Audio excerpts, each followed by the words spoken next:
আসসালামু আলাইকুম। আমি আল্লাহর নামে শুরু করছি। আমি কোরআন দিয়েই শুরু করি।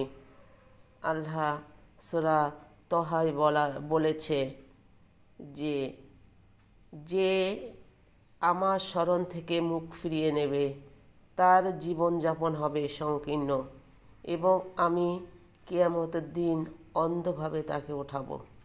সে বলবে, হে প্রভু, কেন তুমি আমাকে অন্ধ বানিয়ে উঠিয়েছ? আমি তো চোখ ছিল, দুনিয়াতে আমার চক্ষু ছিল। তিনি বলবেন, এভাবেই আমার নির্দেশাবলী তোমার কাছে এসেছিল, তখন তুমি তো ভুলে গিয়েছিলে, তাই আজকেও তুমি বিস্মৃত হয়ে থাকবে।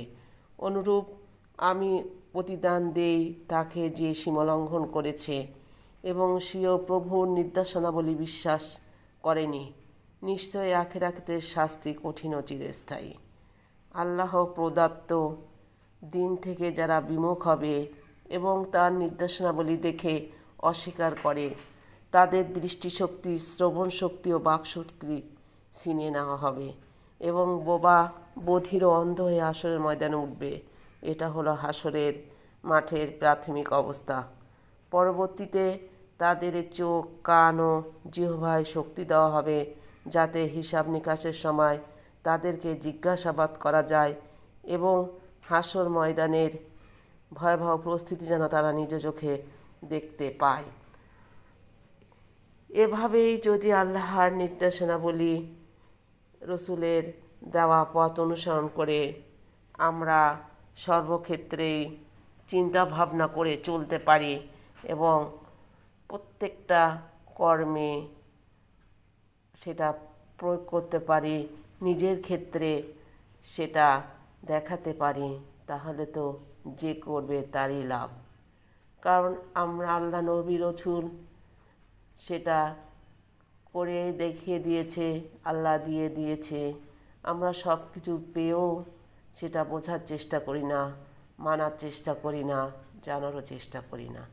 আমরা আমাদের নিজেদের ক্ষতিগ্রস্ত করলে তার ফলস্বরূপ আল্লাহ আমাদের কী শাস্তি দিতে পারে সেটাই সূরা তহার মধ্যে জানানো হয়েছে। তো যেভাবেই আমরা আমাদের জীবনকে পরিচালনা করি না কেন, আমরা যদি আল্লাহর কাছে ক্ষমা চাই, আল্লাহর কাছে দোয়া চাই, আল্লাহর কাছে রহমত চাই, তাহলে আল্লাহ তো আমাদের বড় বড় বিপদ থেকে, ছোটোখাটো সব কিছু থেকেই নিরাপদে রাখবে। তো আমি আজকে এমন একটা দোয়ার কথা বলবো, যেটা যদি আমরা করতে পারি তাহলে আল্লাহ অনেক খুশি হবে। আমার নিজেরও ফলশ্রুতিতে নিজেও আমার আমল হবে।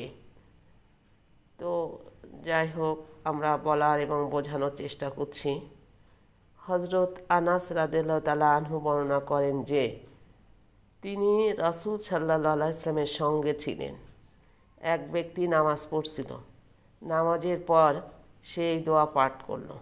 হুজুর সাল্লাল্লাহু আলাইহি ওয়াসাল্লাম এটা শ্রবণের পর তার সাহাবীগণকে বললেন, বলতে পারো লোকটি কিরূপ দোয়া পড়ল? তারা বলেন, আল্লাহ তার রাসূলই সর্বাধিক পরিজ্ঞাত। হুজুর সাল্লাল্লাহু আলাইহি ওয়াসাল্লাম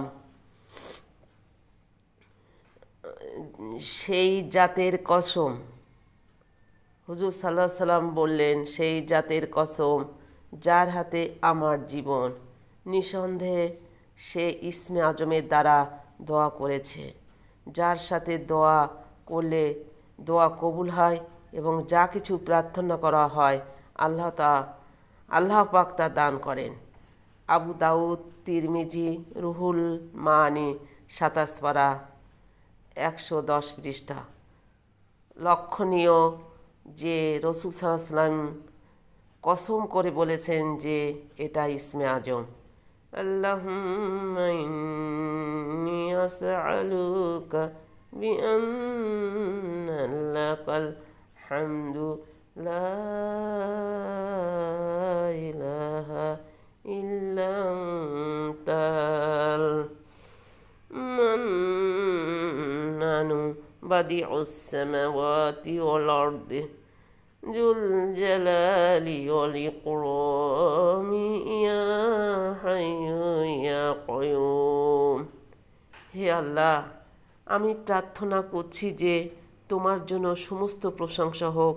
তুমি ব্যতীত কোনো উপাস্য নেই। তুমি সর্বাধিক অনুগ্রহকারী, আসমান জমিনের অভিনব স্রষ্টা। তুমি অতি মহিমান্বিত ও সম্মানিত। হে চিরঞ্জীব, হে চিরস্থায়ী আল্লাহ।